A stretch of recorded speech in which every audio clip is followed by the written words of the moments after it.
திருப்பூர் மாவட்டம் உடுமலைப்பேட்டை அருகே மடத்துக்குளம் அருகே தோட்டத்தில் தந்தை மகனுக்கு இடையே நடந்த சண்டையை தடுக்கச் சென்ற சிறப்பு காவல் உதவி ஆய்வாளர் சண்முகவேல் படுகொலை செய்யப்பட்டார். இந்த சம்பவம் தமிழகத்தையே அதிர்ச்சிக்குள்ளாக்கியுள்ளது.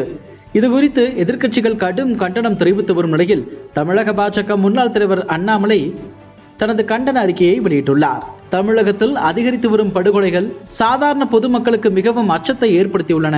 கொலை நடைபெறாத நாளே இல்லை என்ற அளவுக்கு சட்டம் ஒழுங்கு சீர்குலைந்துள்ளது. இன்னும் சொல்ல போனால் பொதுமக்களை பாதுகாக்கும் காவல்துறையினரின் உயிருக்கே பாதுகாப்பில்லாத நிலை தொடர்கிறது.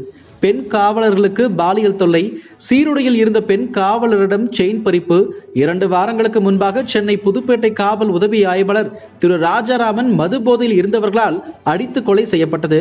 4 நாட்களுக்கு முன்பாக காவல்துறை வாகனத்தில் அழைத்துச் செல்லப்பட்ட குற்றவாளிகள் வாகனத்தில் இருந்த காவலர்களுக்கு கொலை மிரட்டல் விடுத்த காணொலி. நேற்று இரவு திருப்பூர் மாவட்டத்தில் சிறப்பு துணை காவல் ஆய்வாளர் திரு சண்முகவேல் வெட்டி கொலை செய்யப்பட்டிருப்பது என அரசு இயந்திரத்தின் முக்கிய பொறுப்பான சீருடை அணிந்து சட்டம் ஒழுங்கை காக்கும் பணியில் ஈடுபட்டிருக்கும் காவல்துறையினர் தொடர்ந்து தாக்கப்படுவதும் கொலை செய்யப்படுவதும் தமிழ் சமூகம் ஒழுக்கம் சீர்குலைந்து தனது ஆன்மாவை இழந்து வருவதற்கான அறிகுறி. ஒரு குற்றவாளி அல்லது ஒரு சாதாரண மனிதர் தனது கோபத்தை கண்மூடித்தனமான வெறியாக வெளிப்படுத்தி பொது இடத்தில் வைத்து ஒரு காவல்துறை அதிகாரியை கொலை செய்யும் அளவுக்கு செல்வதற்கு எது அவர்களை தூண்டுகிறது? இவ்வளவு பெரிய குற்றத்திலிருந்து எப்படியும் தப்பிக்க முடியாது என்பதை நன்கு அறிந்திருந்தும் கொலை செய்ய தயங்குவதில்லையே, ஏன்?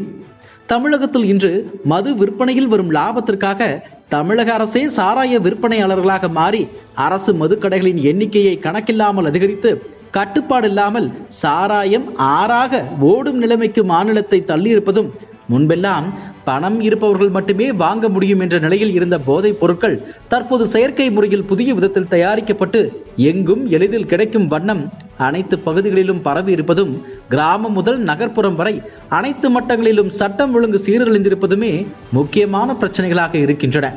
இவற்றுக்கு உடனடியாக தீர்வு காண்பதே சமூகத்தில் ஓரளவு இயல்பு நிலையை கொண்டு வருவதற்கு முக்கிய வழி.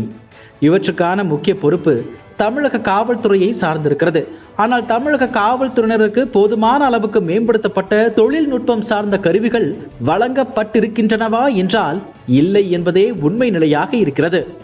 கடந்த 2022ஆம் ஆண்டு ஜனவரி மாதம் காவல்துறையை மேம்படுத்தவும், பொதுமக்கள் காவல்துறையினர் உறவை மேம்படுத்தவும், காவல்துறையினர் நலனுக்காகவும் என கூறி ஓய்வு பெற்ற நீதிபதி திரு சி.டி. செல்வம் அவர்கள் தலைமையில் காவல் ஆணையத்தை அமைத்து அறிவிப்பு வெளியிட்டார் தமிழக முதலமைச்சர் திரு மு.க. ஸ்டாலின் அவர்கள்.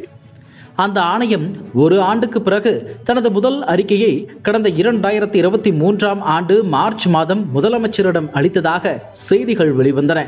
முதலமைச்சர் அறிக்கையை பெற்று 2.5 ஆண்டுகள் கடந்துவிட்டன. அந்த அறிக்கையில் என்னென்ன பரிந்துரைகள் கோரப்பட்டிருந்தன, அவற்றில் எவை எவை செயல்படுத்தப்பட்டுள்ளன என எந்த தகவலும் இல்லை. தமிழக காவல்துறையில் காலியிடங்கள் அதிக அளவில் நிரப்பப்படாமல் இருக்கின்றன. இதனால் காவல்துறையினர் கூடுதல் பணி சுமையால் மன அழுத்தத்திற்கு ஆளாகிறார்கள்.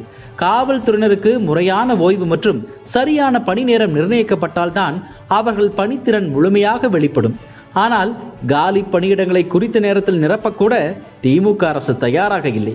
போதுமான எண்ணிக்கையில் காவலர்கள் இல்லாததால் பிரச்சனையான பகுதிகளுக்கு காவலர்கள் தனியாக செல்ல நேருகிறது. இதனால் அவர்கள் ஆபத்துக்குள்ளாகிறார்கள். பொதுமக்களை காக்கும் காவல்துறையினர் முழுமையான தொழில்நுட்பத்துடன் இருக்க வேண்டியது அவசியம். அதற்கான உடனடி நடவடிக்கைகளை தமிழக அரசு மேற்கொள்ள வேண்டும். காவல்துறையினர், குறிப்பாக கீழ் அடுக்கில் உள்ள துணை ஆய்வாளர் மற்றும் அதற்கு கீழே உள்ளவர்களுக்கு புதிய தொழில்நுட்ப ரீதியான கருவிகள் வழங்கப்பட வேண்டும்.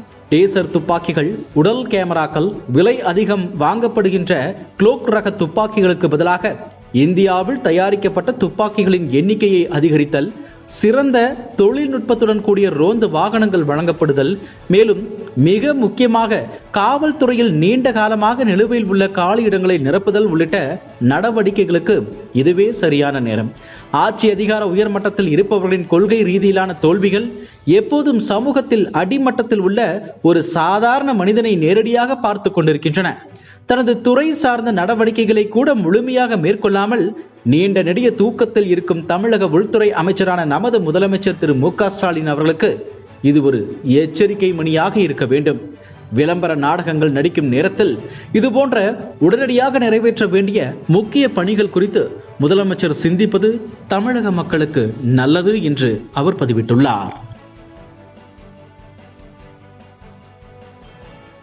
இதுபோன்ற செய்திகளை மேலும் தெரிந்து கொள்ள எங்களது யூடியூப், ஃபேஸ்புக் மற்றும் ட்விட்டர் ஆப்களை சப்ஸ்கிரைப் செய்யவும்.